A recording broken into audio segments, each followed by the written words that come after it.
From the outside, it was the picture-perfect American city of the 1970s, a place where families worked hard, children played in the streets, and life seemed idyllic, safe, and predictable.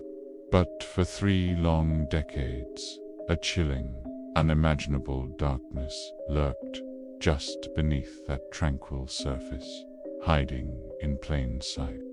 He was Dennis Rader.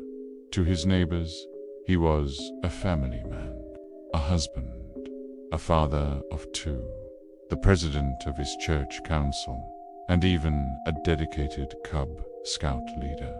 He was the guy next door, ordinary in every conceivable way.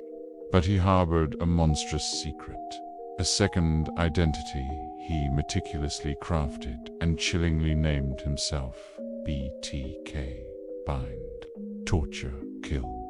This is the terrifying true story of a serial killer who masterfully blended into his community, evading justice for 30 years. It's the story of a man who lived an almost unimaginable double life, a predator who concealed his true nature behind a mask of absolute normalcy.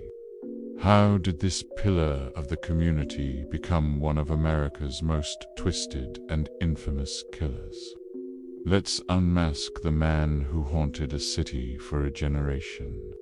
The nightmare began on a cold winter day, January 15th, 1974. The Otero family, Joseph, his wife Julie, and their 2 young children, 11-year-old Josephine and 9-year-old Joseph Jr., were found brutally murdered inside their home. It was a crime of shocking cruelty that sent a wave of terror across Wichita. The scene that greeted investigators was horrific, a level of violence the city had never witnessed before. The killer hadn't just taken their lives. He had bound them, systematically tormented them, and reveled in their suffering. This wasn't a robbery gone wrong.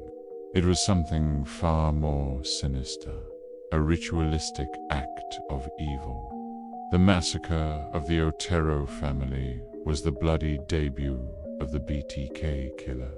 It unleashed a palpable fear that gripped the entire city, a fear made worse by the complete lack of clues. Police were baffled. They had no witnesses, no suspects, no motive.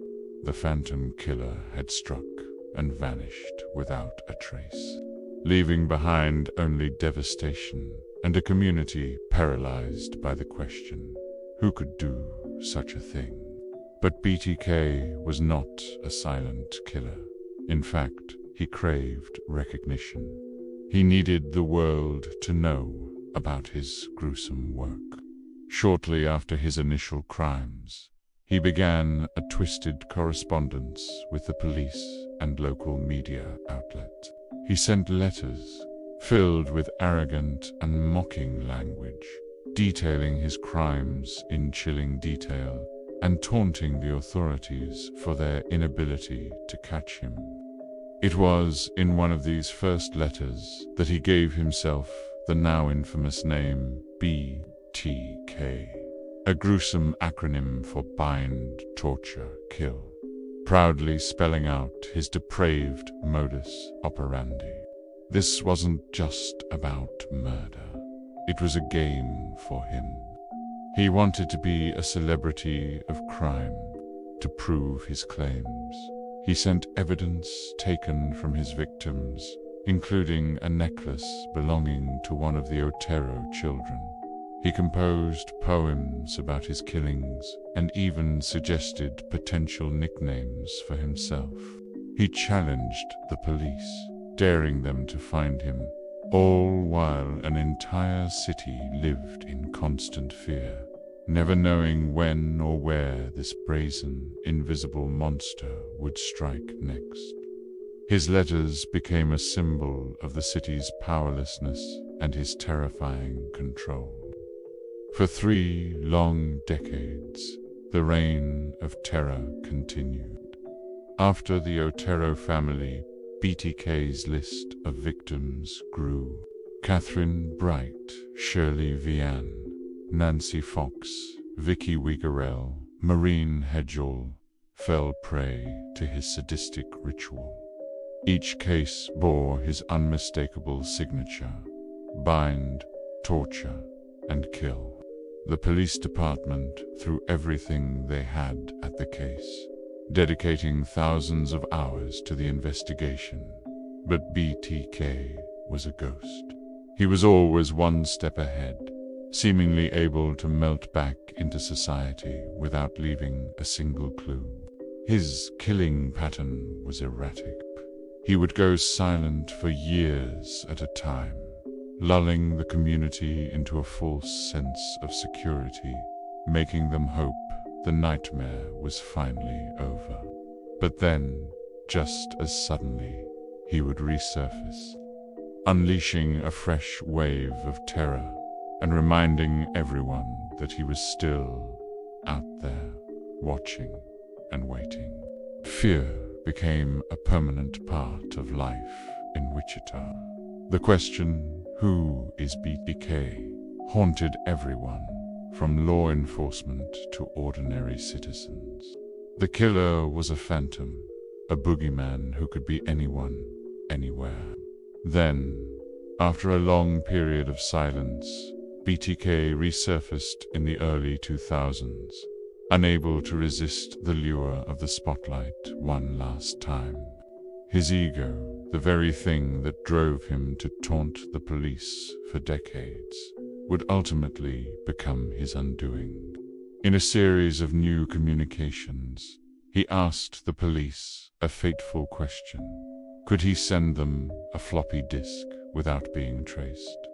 In a clever move, the police replied through a newspaper ad, "Rex, it will be okay," assuring him it was safe. Trusting their word, BTK sent the disk. It was a fatal mistake. The police didn't need to trace its origin. Instead, their tech experts recovered deleted metadata embedded within a document on the disk. The hidden data pointed to a computer at Christ Lutheran Church and revealed a name, Dennis.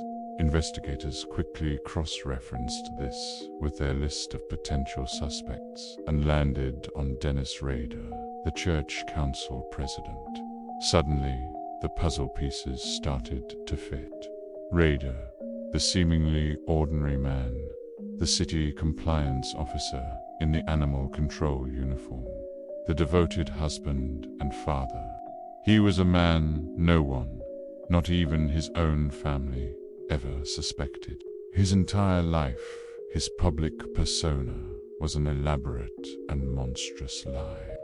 On February 25, 2005, Dennis Rader was pulled over and arrested. The mask finally fell. The world watched in stunned disbelief as it learned that the BTK killer, the phantom who had haunted Kansas for 3 decades, was this terrifyingly normal-looking man.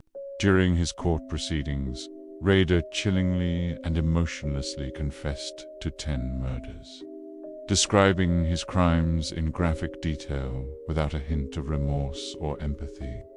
The story of the BTK killer is a horrifying reminder that true evil can lurk anywhere, even in the most peaceful suburban streets, hidden behind an ordinary, friendly smile. He was a master manipulator who concealed the monster within for 30 years, fooling everyone around him. Thank you for watching. If you found this story compelling, please consider liking this video and subscribing to the channel for more deep dives into the darkest corners of criminal history. Stay safe out there.